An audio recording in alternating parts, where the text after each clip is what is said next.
नमस्कार. आज आपण बनवणार आहोत अतिशय पौष्टिक, चविष्ट आणि घरगुती चवीने भरलेल्या शेवग्याच्या शेंगाच्या दोन खास रेसिपी. एक आहे झणझणीत शेवग्याच्या शेंगाचा रस्सा आणि दुसरी आहे खमंग, कुरकुरीत आणि झटपट तयार होणारी शेंगा फ्राय. शेवग्याच्या शेंगा केवळ चवीलाच नाही तर आरोग्यासाठी खूप फायदेशीर आहेत.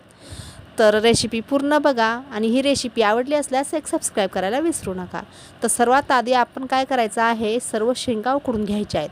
तर या 4 मोठ्या शेंगा आहेत आणि ह्या मी कापून याचे साल काढून धुवून घेतल्यात 1-2 पाण्याने. आणि नंतर मी आता या कढईमध्ये 2 ग्लास पाणी टाकलेलं आहे आणि त्यामध्ये मी हळद आणि मीठ टाकलं आहे थोडं थोडं. आता या शेंगा आपल्याला शिजून घ्यायच्यात, 5 मिनटं शिजवायच्यात फक्त. तर हे शेंगा उकडून का घ्यायच्यात, कारण आपल्याला अर्ध्या शेंगाचा रस्सा बनवायचा आहे आणि अर्ध्या शेंगा फ्राय करून घ्यायच्या आहेत. तर असं केल्याने शेंगा फ्राय लवकर होतील आणि रश्श्याच्या शेंगा पण लवकर होतील. आणि जे मी हे पाणी टाकलं आहे ना, ते पाणी आपल्याला फेकून न देता आपल्याला याचं पण यूज करायचं आहे. पुढे बघा मी कसा यूज करते. तर इथे आता 5 मिनटं झालेले आहेत, शेंगा थोड्या शिजलेल्या आहेत. आता मी या शेंगा काढून घेतल्या आहेत आणि हे जे पाणी राहिलेलं आहे ना शेंगा उकडून घेतलेलं, ते मी या बाउलमध्ये काढून घेणार आहे. आणि आता याच कढईत मी अर्धी पळी तेल टाकून घेतलं आणि यामध्ये मी थोडेसे जिरे टाकले आणि इथे मी 1 चम्मच मिरची पावडर टाकलेला आहे आणि 1 चम्मच मसाला टाकला आहे. आता इथे ना हा मसाला तेलामध्ये छान फ्राय करून घ्यायचा. गॅसची फ्लेम कमी करायची, नाही तर हा मसाला जळू शकतो. आणि इथे ना हा मसाला मी पहिलेच करून ठेवला होता, म्हणून मी हे काय दाखवलं नाही तुम्हाला. तर या मसाल्यामध्ये आहे कांदा, टोमॅटो, लसूण, अद्रक, कोथिंबीर एवढंच वाटून घेतलेलं आहे. तर हा मसाला मी आता याच्यामध्ये टाकून घेतला. पाहिजे तर या मसाल्यामध्ये तुम्ही खोबरं पण वाटून टाकू शकता. तर इथे मी हा मसाला छान असा परतून घेतला तेलामध्ये आणि थोडीशी हळद टाकून घेतली.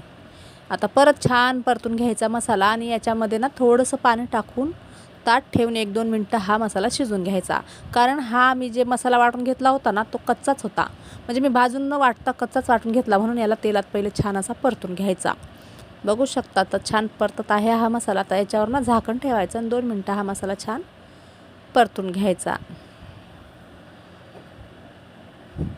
तर खूप सोपी रेसिपी आहे. शेवग्याच्या शेंगाचा रस्सा तर आपण नेहमीच करतो, पण एकदा ना शेंगा फ्राय करून बघा, खूप टेस्टी लागतात आणि नक्कीच करून बघा. तर इथे मी ना थोडंसं पाणी टाकलं, थोडं म्हणजे जे मी शेंगा उकडून घेतलेलं पाणी काढून घेतलं होतं ना, तेच पाणी मी याच्यामध्ये टाकून घेतलं. आता त्या पाण्यामध्ये मीठ आणि हळद ऑलरेडी आपण टाकली होती. तर नंतर तुम्हाला किती मीठ पाहिजे ना, त्यानुसार तुम्ही मीठ टाकून घ्या. आणि ते मी आता अर्ध्या शेंगा ना याच्यात टाकून घेतल्या आणि याला मिक्स करायचं. आता तुम्हाला मीठ किती पाहिजे असेल तेवढं टाका, कारण आपण पहिले पण मीठ टाकलं होतं जेव्हा शेंगा उकडायच्या होत्या तेव्हा.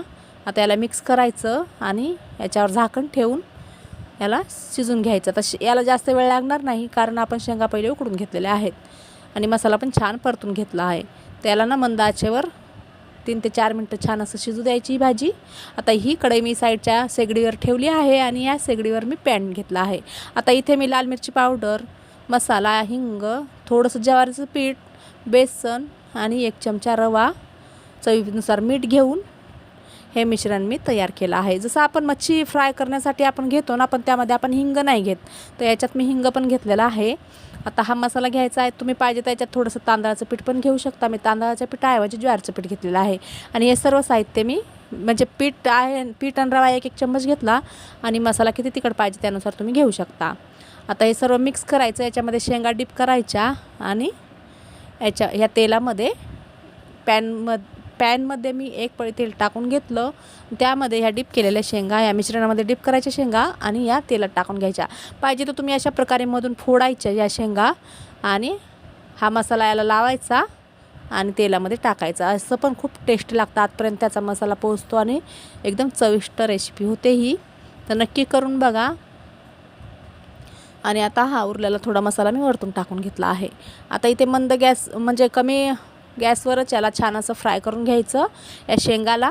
आणि ते साईडच्या शेगडीवर रस्साच्या शेंगा शिजत आहेत.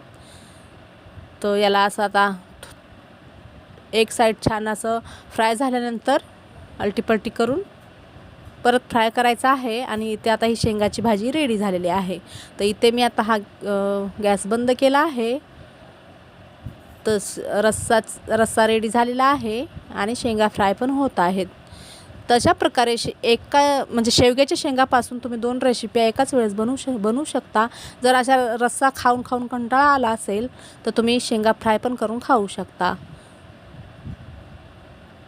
तर इथे या शेंगा पण होत आहेत. तर शेंगा पण आता झालेल्या आहेत. आता या शेंगाला पण जास्त वेळ लागत नाही, कारण आपण याला पहिलेच उकडून घेतलं होतं, म्हणून थोडाच वेळ लागतो. तुम्हाला जर न उकडता डायरेक्ट बनवायचे असतील तर डायरेक्टसुद्धा बनवू शकता, पण थोडा जास्त वेळ लागेल त्यासाठी. तर इथे झालेल्या आहेत शेंगा पण. तर इथे मी थोडा भात घेतला, ज्वारीची भाकर घेतली आणि मी प्लेटमध्ये रस्सा भाजी घेतली शेंगाची आणि साईडला मी आता शेंगा फ्राय करून घेते. तर अशा प्रकारे शेवग्याच्या शेंगापासून 2 रेसिपी रेडी झालेल्या आहेत. तुम्हाला ही रेसिपी जर आवडली असेल तर व्हिडिओला लाईक, शेअर, कमेंट जरूर करा आणि चॅनलला एक सबस्क्राईब नक्कीच करा. चला तर भेटूया परत एका नवीन व्हिडिओमध्ये नवीन रेसिपी घेऊन. बाय. जय महाराष्ट्र.